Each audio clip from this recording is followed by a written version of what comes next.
or muskets. Now this isn't exactly the English trade musket you'd be seeing. This is more common with like the French. This is a fusil de chasse. It's been cut down short, a little bit more handy out here in the woods.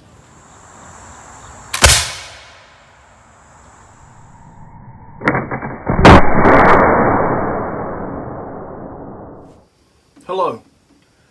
What I want to talk to you about today is this here French, we could call it a musket. It's made in the French military arsenals, but it's a French fusil de chasse.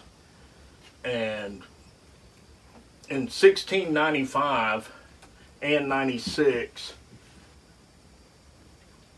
there was military contracts called for. Both years they asked for 5 hunting muskets that were 28 balls to the pound, or about 56 caliber, 45 inches in overall length. So they probably had a 30-inch barrel, but they were to be presented to native chiefs. And they would later be developed into what we call the fusil fin, or fine fusil. They were like presentation pieces. They would be nicely worked. And the French also, at that time, that's when they started making these, this is sold as a fusil de chasse. I have to wonder if it's not a fusil de trait, which was a little bit cheaper version. But anyway, as you can see, it's a French Flintlock. These were produced from the 1690s all the way up to the early 1800s. I know they were still being produced by the War of 1812, because some of them then actually had 36-inch barrels. This one has a 44-inch barrel in 62 caliber. That was about their standard pattern for this gun. Most of them, you could order them, if you want a special order one, you could order them in different calibers, but mostly what was shipped here into the colonies was 62 caliber, 44-inch barrel length. Native Americans really liked these guns. They actually preferred them over the English guns, English fusils and stuff. And like I said, they were made at the Thule Arsenal, so I don't know if you'll be able to see it. I'll zoom in on the lock. It actually has Thule stamped on here. This is an Indian-made reproduction. I'm not sure which importer imported this, because I picked it up secondhand from a friend of mine. And like I said, it's got a 44-inch barrel. Let me tip it up here. And what I really like, it's octagoned around, and it's got the nice 2 wedding rings, barrel bands on it. I've seen nicer guns than this, as far as like Centermark used to make a copy. A friend of mine got one with a cherry stock and with the dragon side plate, because that's one of the things I want to talk about is the side plate on this. A lot of your, especially your fancier fusil de chasses and fusil fin, has the serpent or dragon. This has almost like the military, a little bit fancier than the regular military side plate. It's got iron furniture, although you could get them, they could be in brass. Basic your French, it's basically a scaled down version of the French musket of the day. And I don't have a musket from the 1690s, like the fusil ordinaire, or the militaire ordinaire, I should say, or the fusil militaire grenadier. But I do have, let me move over here and get it, this right here, which is similar to the 1695 grenadier musket. And I'm not going to go over all the details, except if you look at the stocks on these, you can see they both have about the same stock. And of course, this is a 1717 French infantry musket. It also has the pin barrels like this, but it does have a barrel band for the sling. which also the 1695 Grenadier had this, where the regular French infantry musket did not have the barrel band. And it's also cut for a bayonet and stuff. I'll do a video on this one at some other time, but you can see the influences here, that they're very similar. And let me set this back out of the way. But the early French muskets, and my 1728 also has what they call the cow foot. And I looked up the name in French for it, and I can't remember it, and I probably couldn't pronounce it properly anyway. But anyway, this is what's known as a cow foot buttstock. And I really like this buttstock because what it does is it helps to soften the recoil. Instead of coming straight, it actually forces the gun to kind of rock up when you fire it. And it's very similar to shooting my 62 caliber with the club butt. It has the rounded upper part on it, so when I fire it, it tends to come straight up. Like, you know, the recoil will bring the gun up, so it's not pushing straight back into you.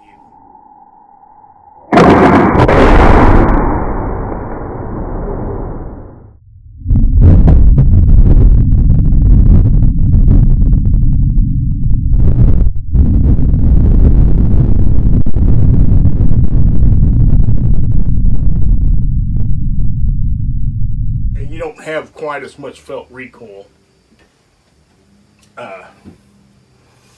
There's probably better videos out on YouTube about the fugitive shots, but like I said, I got this one recently.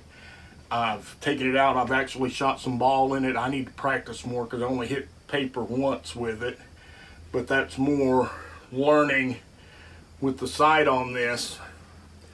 They have that big brass sight, and I figured out that I was trying to draw leaving too much sticking up, and you about just have to pull a fine bead off the flat here to actually get it to actually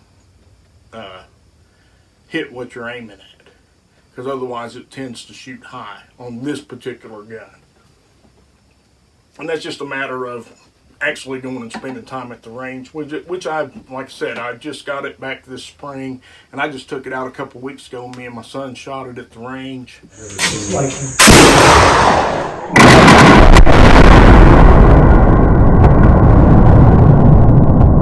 some short videos out on that, and then I shot it this past weekend at the Museum of the Waxhaw. Fire!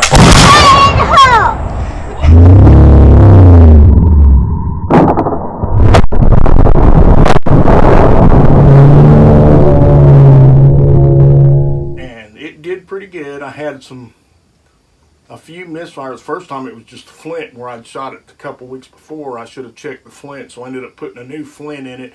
And then we had some issues with high humidity, and the powder residue gumming up on the bottom of the flint. But that's not an issue with the gun. That was the weather conditions and me not paying attention to what it was doing. I should have wiped it a little more often.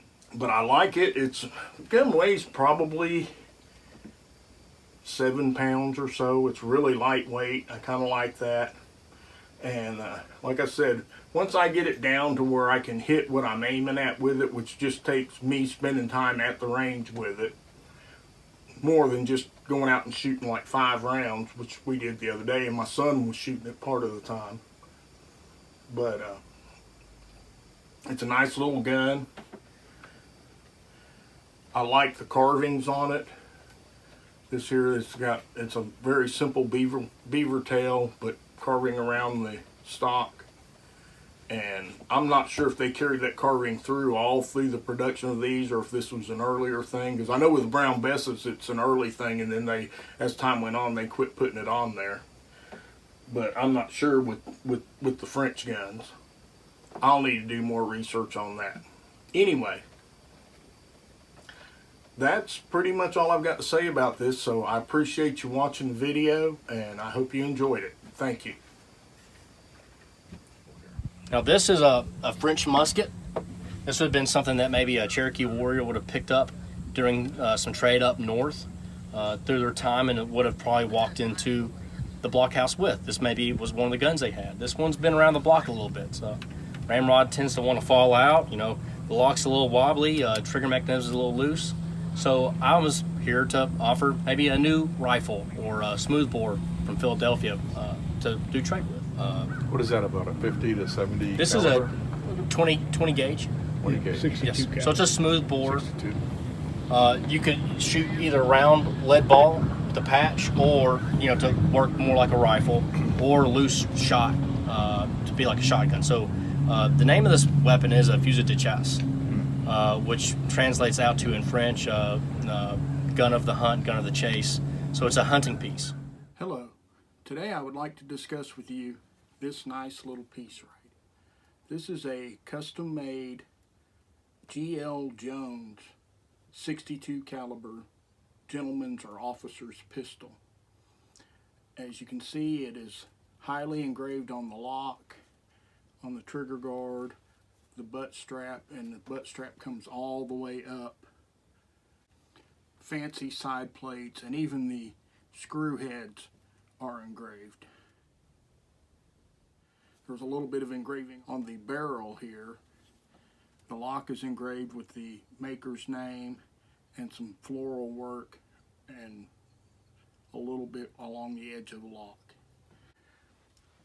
Also, it is also highly carved around here.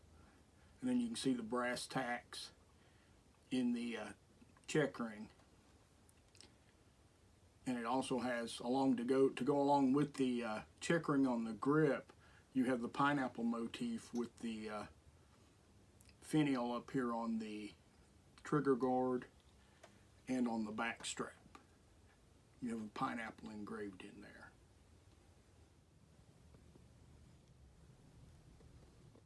As you can see, it also has an octagon to round barrel, and as I said, it is rifled. It's a very, very nice piece. This is one I actually bought about a year ago for myself for Christmas. I got it secondhand. It had not been fired, and I haven't fired it myself, so it's in nearly pristine condition. I do see a little bit of rust on here I need to take care of, and it has been struck a few times to make sure it was sparking good. But that's just one of the pieces that's in my collection. I don't use this when I'm out reenacting and stuff, basically because it's too nice. I don't want it sitting out.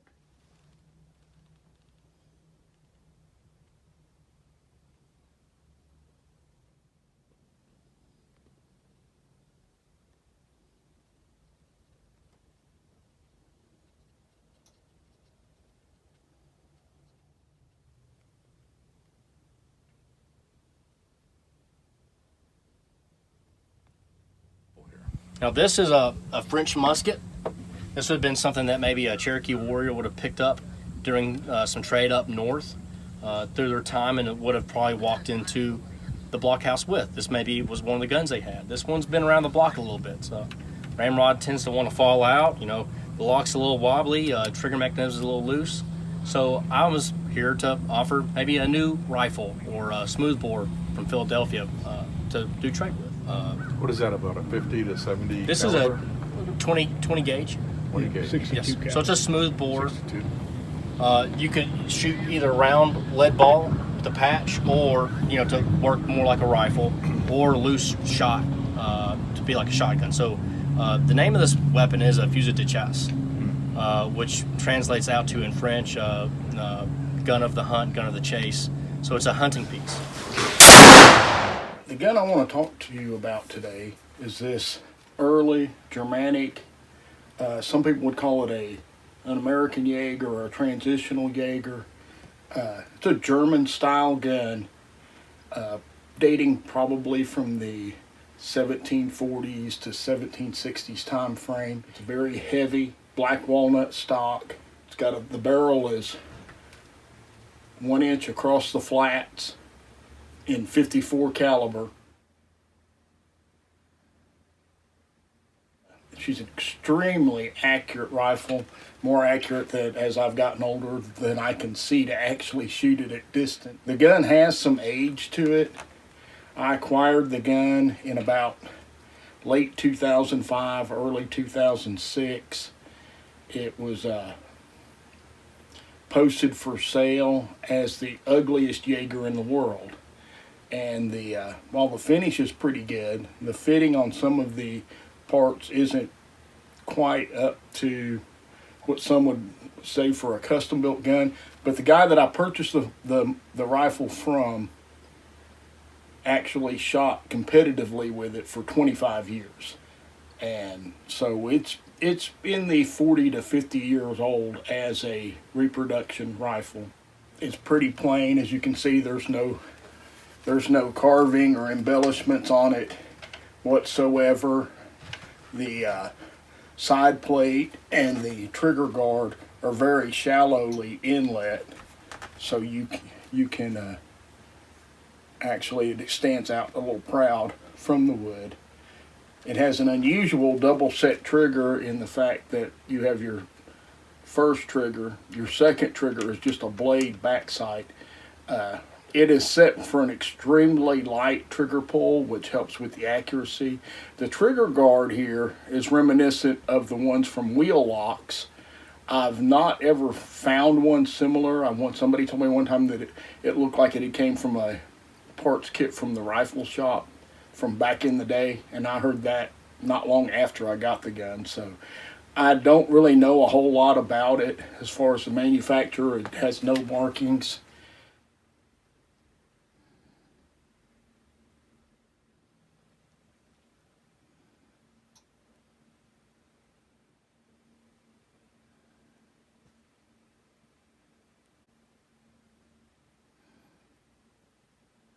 It does have a fancy rear sight on there as far as the acanthus leaf. The sight is soldered in. Your front sight is just a plain brass front sight.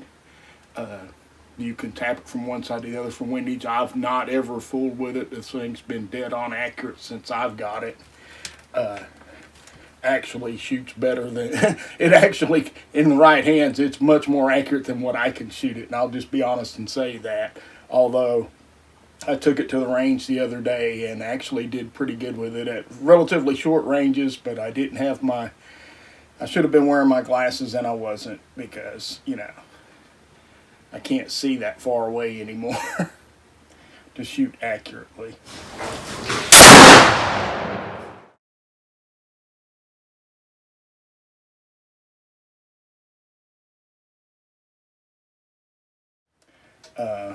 And like I said, it's black walnut stock. This thing weighs about 12 pounds.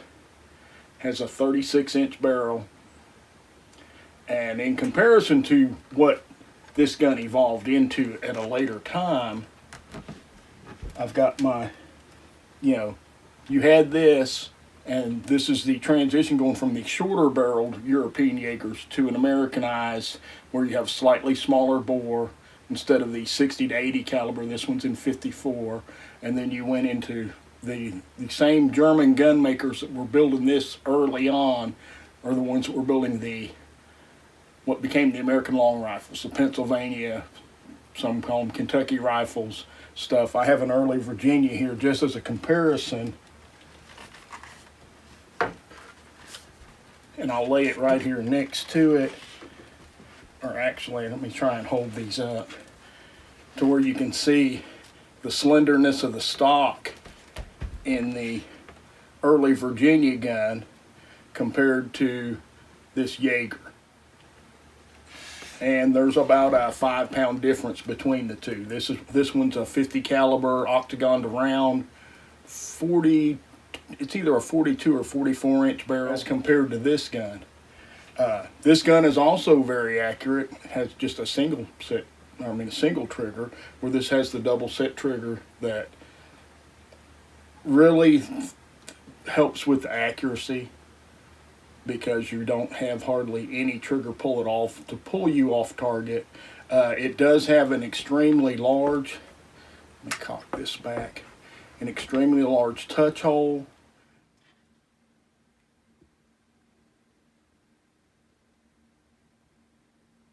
With a light trigger, it makes this a very fast igniting gun.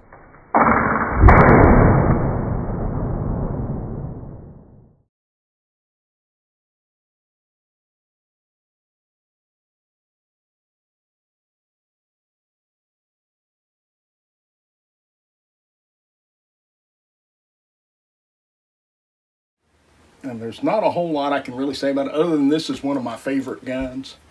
Like I said, I got this gun in late 2005, early 2006, and this was the first Flintlock I actually bought myself to use doing reenactments. Now, I had a gun that had come through the family as a percussion gun, and I converted it to flint, but it was also very fancily made, had brass inlays, and a small 36 caliber rifle.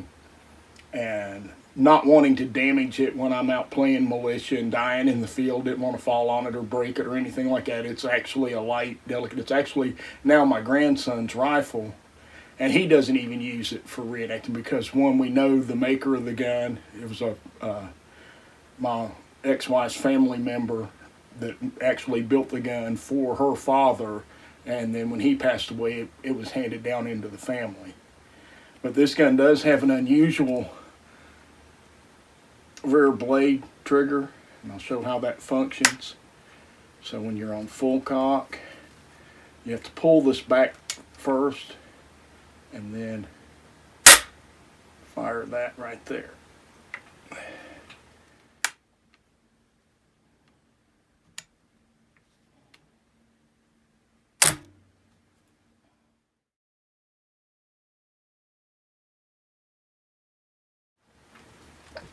And like I said, I've had this gun for years. Early on, like I said, this was the first gun that I was using actually in the field when I was first militia I joined, and we were running around playing, and it became a joke amongst our group that if Ron couldn't hit you shooting you, he could beat you to death with this gun, and it became known as the club. It does weigh in excess of 12 pounds. It's very sturdy. It's been fell on, laid over. It's got a few nicks and dings. Some of those were in it when I got it, but like I said, I've had it for quite a number of years myself. It's went through the hands of several reenactors as far as being loaned as a first time you come out gun. Now, once I acquired more in my collection, this one got put back to not many people get to take this gun out and shoot it. I had actually recently, earlier today, I was helping a friend put a flash guard on his musket, and we were discussing this gun and realized that he hadn't shot it yet, so we're going to have to set up some range time for me and him to actually get out and take this to the range and shoot it some.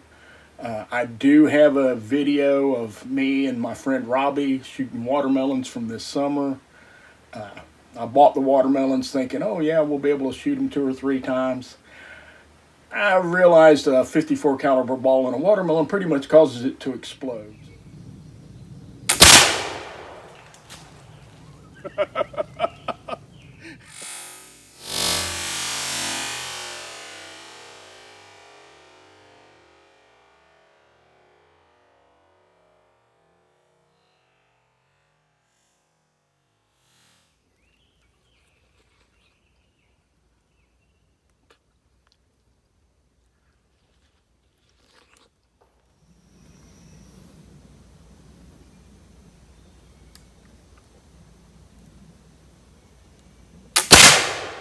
Oh yeah. Oh yeah. Got me a watermelon that time.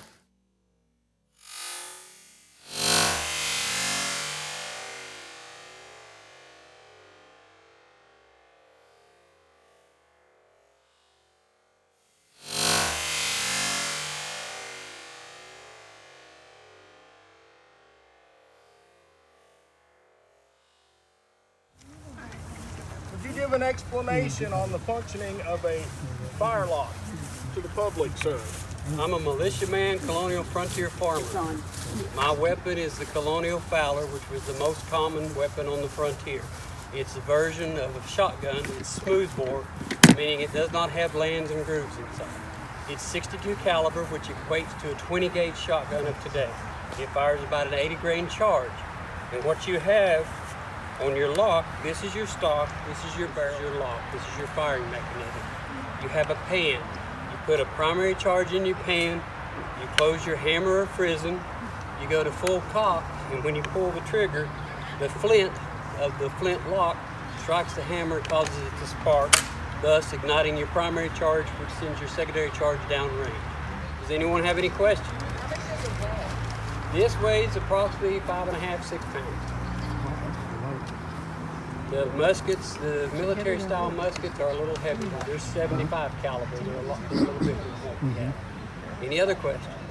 Material of the charges, primary and secondary. Yes, I use a 3F for Where both. did they get it? Pardon? About 200 years ago. Most of your local communities would have a black powder maker, or they'd have it shipped in. You have black powder makers in America. How far does it shoot? This is out to about 100 yards. You can hit a man-sized target. If it was a rifle, at Kings Mountain, there were sniper kills at that. They were 300 plus yards. And that's the difference between a smooth bore and a rifle barrel. But now this is good for hunting. As a colonial farmer, I could hunt birds, I could hunt deer, or I could use shot or round ball, or I could do what was called a buck and ball load, which was both together. Plus it was good for home protection. How long it takes to load? A good militiaman can fire off 3 rounds per minute with a smooth bore. With a rifle, it's 1 round per minute because it's a tighter fit and it takes a little longer to load. Any other questions? Yes, sir. Were round ball muskets ever rifled? Not that I'm aware of. They did have what was called a smooth rifle, which was a smooth bore that did have rifle sights. You have your rear sight plus your front sight. Whereas this is like a shotgun, you only have the front bead. Didn't spin the bullet. No, sir, not that I'm aware of. Thank you. You're welcome.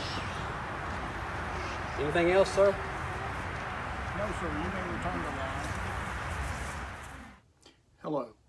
Today I want to discuss with you the U.S. model of 1803 Harper's Ferry rifle. Now this is a reproduction from Navy Arms. I'm not sure the date of its actual manufacture, but I want to discuss some of the details about this rifle. And I know for the ones that have been watching recently, most of my content will be about 18th century. This is early 19th century. A little history on my purchase of this gun was to actually use for a War of 1812 persona. After purchasing the gun, which I've always wanted one due to Lewis and Clark, and I'll get into that in a minute, was after doing some research, found out that during the War of 1812, these guns were only used by the military and rifle companies. They were not, as far as I've been able to find, they were not in common use amongst militia and civilian hands. And as I was portraying civilian militia at the time, Tennessee militia, that just wasn't going to work out for me to use this as a carry rifle on the field.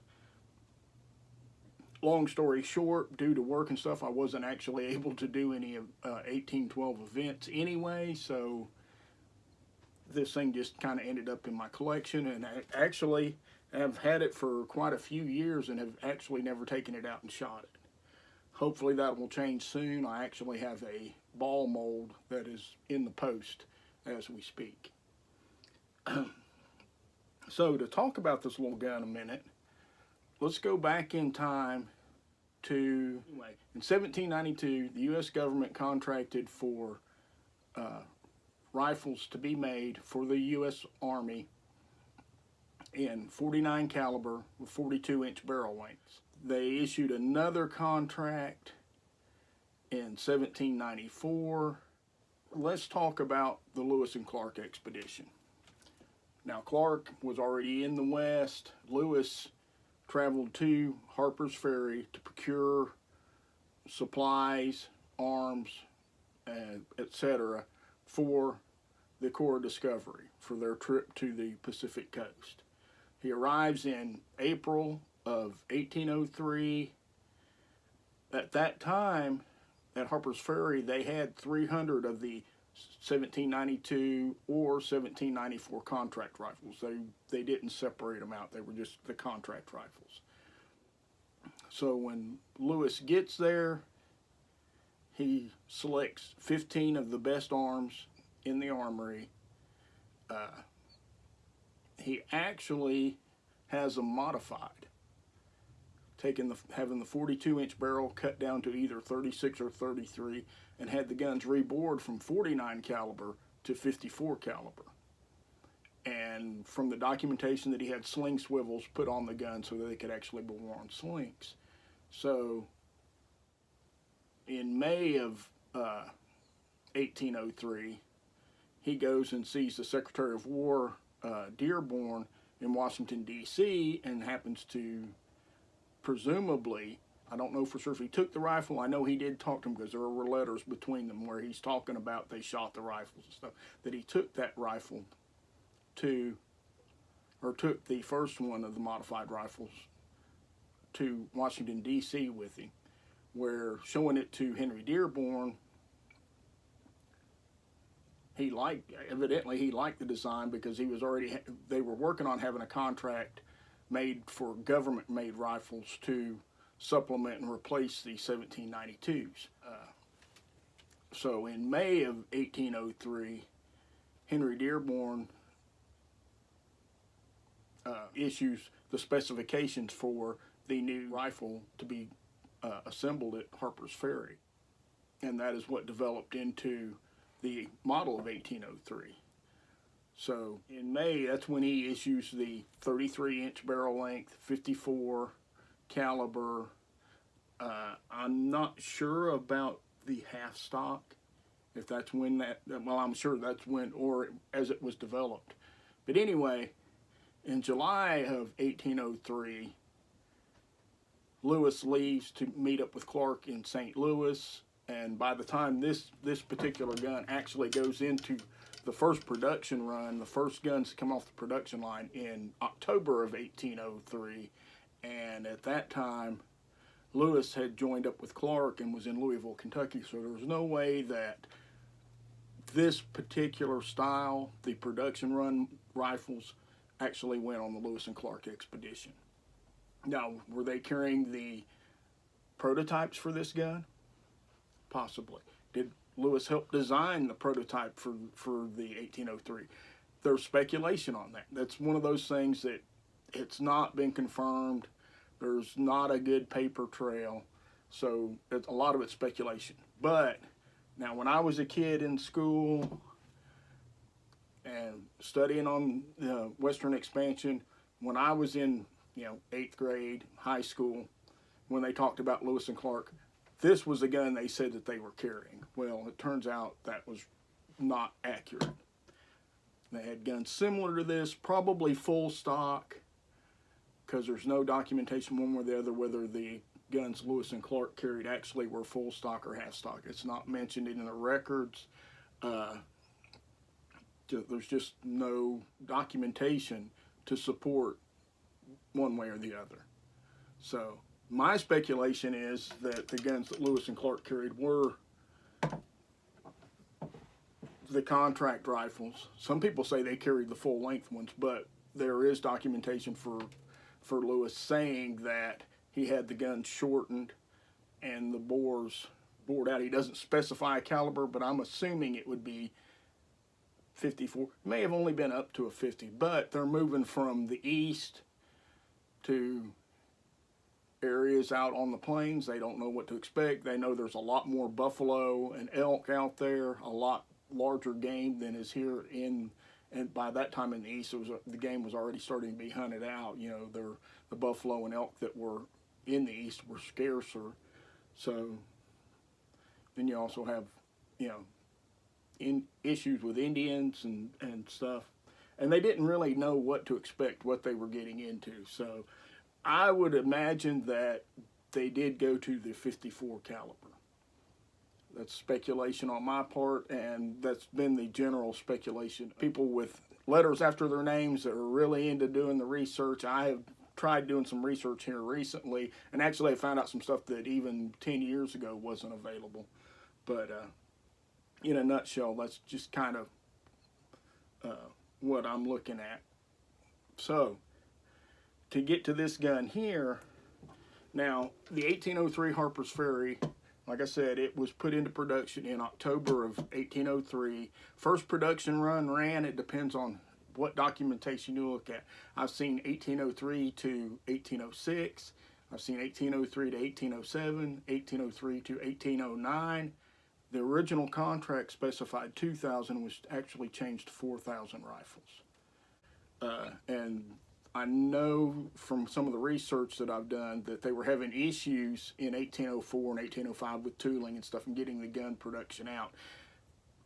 Originally, Dearborn was expecting to run 2,000 guns per year. So then along comes the War of 1812. The guns were, had been issued to rifle companies and stuff. So in 1814, they have a second production run, and there's some differences. There's some changes to the rifle, and I will get into that in a minute. But their second production run was for 15,703 rifles. So in the original run of the 1803, the barrel length was specified to be 33 inches. This reproduction is actually closer to what they would call the Type 2, or the second production run. And the barrel should be 36 inches, and this one is basically, Navy Arms said it was 35 and a half, and I measured this one, it's 35 and 3/8 on the barrel length. So it's a little bit longer than even the early production guns. With this particular reproduction, the other thing, I guess to save money on tooling when they set up, because Navy Arms was already making Civil War muskets in 58 caliber. This rifle is actually in 58 caliber instead of 54. Other than that, it does follow pretty closely along with originals. You have your patch box. I'm going to step up here and move forward. You have a button on here to open your patch box. So you have your nice patch box there. That is a lock. The lock has got some funky marks on it. As far as it says Navy Arms in 1803, which it should have Harper's Ferry in the actual date of manufacture. On the side lock, you can see it's kind of French influence. That's the same style of side plate used on this is smaller and slimmer version, more like the ones used on pistols, but from the 1795 Springfield musket, which also that derived from the French muskets that were brought over during the American Revolution all the way back to the 1760s. So that style of side plate, and it was also adopted by the British later in the Brown Bess run of that similar shape on the India muskets and British dragoon pistols and such. Small brass front nose band just to help. Then you have your ramrod pipe, entry pipe here. Your upper ramrod pipes are steel and are actually on a steel rib to help support the barrel. These were issued to rifle companies during the War of 1812. There are actually some examples of percussion conversions on these where they were used during the Civil War. So these guns were actually out for quite a while. Some of them did end up in civilian hands as surplus. I can't tell you exactly when, because that's kind of out of my realm of the time period that I actually focus on. I hope you enjoyed this, and thank you for your time. Thanks for watching. Hello, and welcome again. Today I want to talk to you about this little piece right here. This is a gun that I actually got it for Christmas in 1988, Christmas of 1988. It's a 32 caliber little, when I got it, it was a percussion gun. It had a Siler percussion lock. I talked to the guy that actually built this pistol. It was actually built by Lawrence Norman in West Virginia, and he passed away quite a few years ago. So I'm just going to talk about this little pistol. He also built a rifle that's in my possession that was built for my father-in-law, and when he passed away, it got handed down through the family, and now it belongs to my grandson, but it resides here at my house. Anyway, to talk about this little pistol, he used a Douglas barrel. It's got a 7-inch Douglas barrel. As you can see, this is a really nice petite little gun. Like I said, in .32 caliber, uses a 310 round ball, about 10 to 15 grains of 3F powder. Has a single lock bolt with a nice little carved side plate. Now, I'm not sure if he cut that side plate himself or if he purchased it. On the rifle that's here at my house, a lot of the brass inlays he cut himself. If you look at the trigger guard, I'll hold it up this way and this way. If you look at it, it's got 2 screws here, one here holding it in place, but all that is a straight flat piece of brass that he shaped to make the trigger guard with. The ramrod here, I was wanting to stick, now it came out easy earlier. Has brass fittings on both ends. This one is a cleaning jag, and then this one is recessed in the end to put your to load your ball with. There's nothing really fancy about this little gun.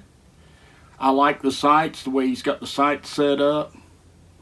It was accurate last time I shot it. I haven't shot this gun in years, partially because it broke a flint and I didn't have any flint small enough to go on here. And I bought some a couple of years ago, and I finally dragged this thing out, and it had a little bit of rust and stuff was in storage, and I dragged it out and cleaned it up, and we'll go ahead and cock it here.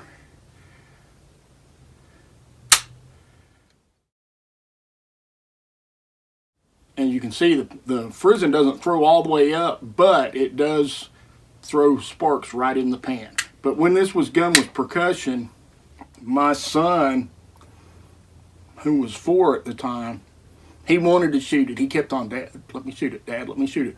So I took a little cardboard box and put a target on it and set it out in the yard at about, it was about 10 feet, maybe 15 feet. And the boy actually hit the bullseye with it, with a little, and like I said, it's just a real little ball, and with 10 grains of powder, it's like shooting a .22. It's really light recoil. It's a fun little plinking gun. Like I said, here in Tennessee, we don't get to use them. It doesn't get carried much. Now, it is small enough that on my 1750s hunting coat, the pockets are deep enough on this, I can actually slide this in my pocket. And just as a comparison in the size, I've got my Pedersoli 50 caliber here, or yeah, it's a 50 caliber. So if you want to compare the size, this is a really petite pistol. It's a very nice little gun. And like I said, it's a family heirloom. It came from a relative of my ex-wife who built it, and I knew the man personally. I did go visit him, because that's when I went and visited him, I was talking about it. I said, "I don't know why you made that gun in percussion," and that's what my father-in-law said I wanted. And I told him I would rather have a flint, and that's when he told me, he said, "Well, I used a Siler lock." He said, "Just buy a Siler flintlock and put a vent liner in it," which is what I did in 2005. When I started reenacting in 2003, it may have been 2004. 2004, 2005, I converted it to flint. I'll probably take it out here soon and let my grandson shoot it some. But it's just a really nice little pistol. Nothing fancy. Oh, and the stock, the wood. The wood is a little unusual. The man actually carved the stock. When I talked to him about it, he got some salvaged chestnut. He salvaged from an old barn that was being torn down, and he said there was a piece thick enough in there and big enough to make this little pistol stock with. He said it wasn't nothing in there big enough to stock a rifle with, so it is stocked with a unusual wood that, you know, was no longer available. And I know there's not much figure to the wood, and you look at it, it looks pretty plain. But when I ask people, and everybody's, you know, they guess it's beech or walnut or maple and stuff, but they really, if you look at it really close, you can tell it's not any of those. And I wouldn't have known what it was if he hadn't have told me, but it's chestnut. That kind of, like I said, it's something I received as a Christmas gift. I'll never part with it. When I die, it'll go on to either my son or my grandson or one of my girls. They all like to shoot, so It wouldn't surprise me if one of my daughters didn't want this little piece, because it'd be just right for them to shoot. Especially my oldest daughter, who's kind of small anyway. But like I said, there's nothing really fancy about it. It's Douglas barrel. I'm sure he just purchased the sights. He made the trigger guard. He might have made this piece, the side plate here, or not. It's done in it's actually done in probably like an 1820s or 30s style, but I wanted the Flintlock to carry. And I've since gotten other pistols, and like I said, I don't even carry a pistol when I'm doing reenactments. Even when I'm portraying an officer, I rarely carry a pistol. I'm more likely to have a sword on my belt. But anyway, I hope you found this informative and enjoyed watching the video, and thank you. Freeze it! One. Fire! Freeze it! Fire! Yeah.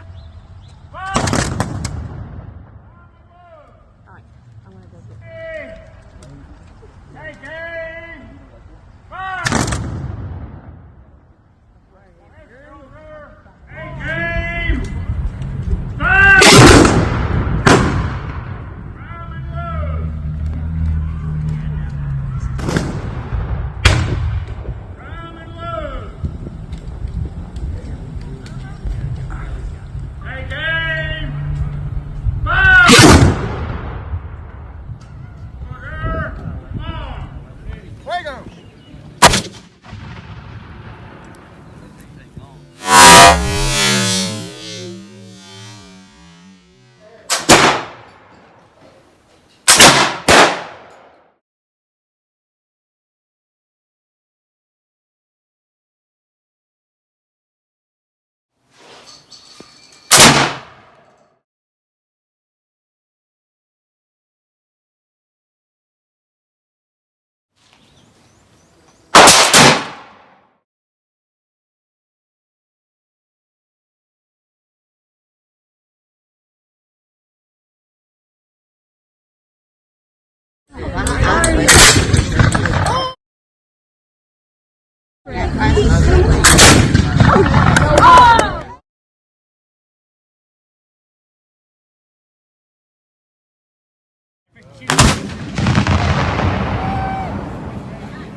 Freeze it!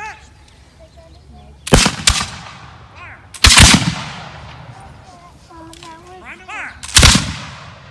Fire! Fire! Fire! Fire!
Fire!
Okay, game.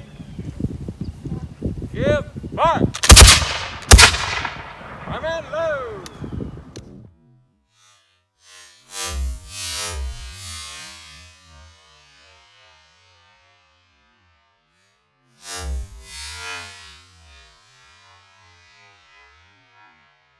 Okay. Give, fire.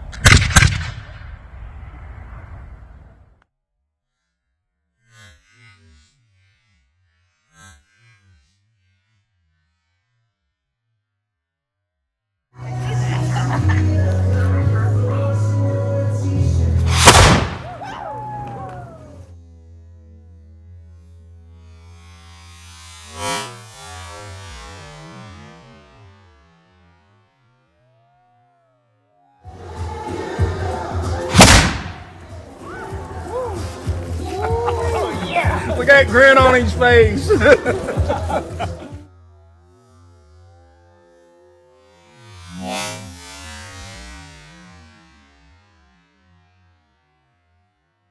Take aim. Give, fire. Take aim.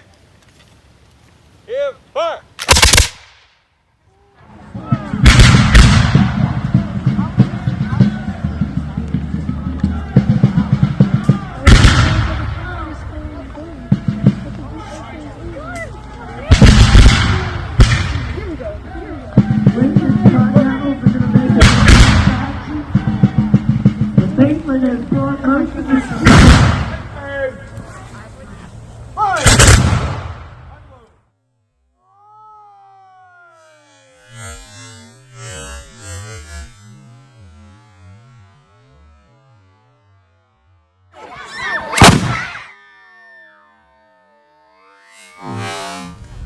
Take aim. I don't think. Fire! Second range. Take ready. Take aim. Fire! Give, fire.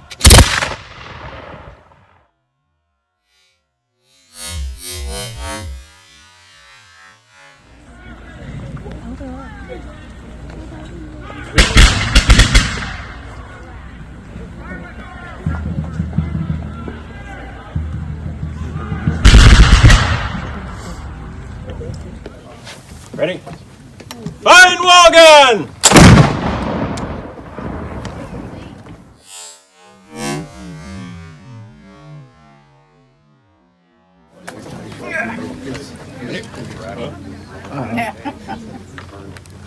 Aim fire!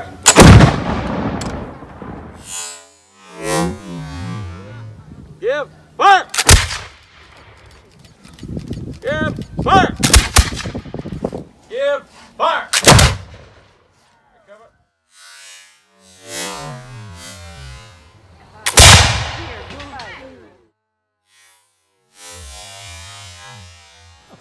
Smart Alex. Woo! There you go. Yeah! America!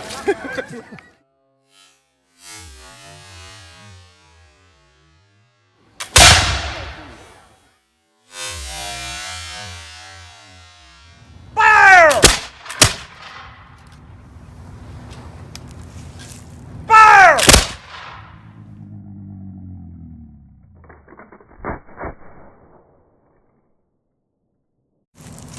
Aim! Fire!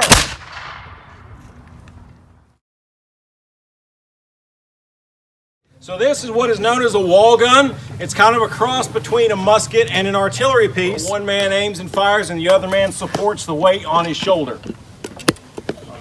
Ready? Fighting wall gun!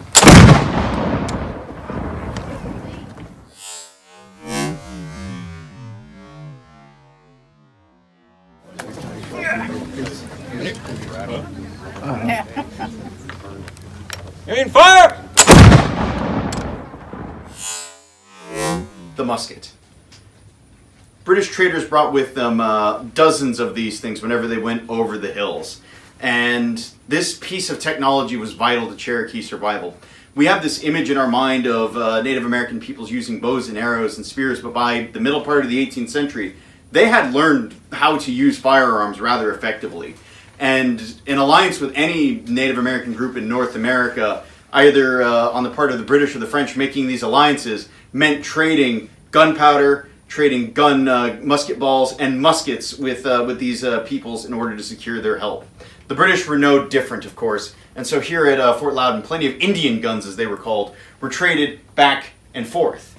And indeed, that exchange didn't just stop at handing off the gun.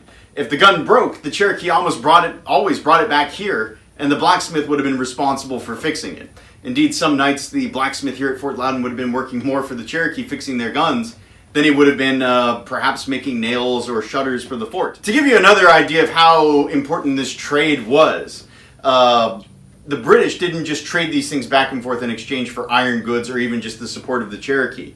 They would consistently string the Cherokee along and try to keep them fighting for them by offering them musket balls and gunpowder in exchange for any sort of scalps or proof of killing of a Frenchman or a rival tribe that they could bring back. So all throughout the French and Indian War, the Cherokee were bringing back scalps and trying their best to get gunpowder and musket balls from these bounties from the British officials that were on the other side of the mountains.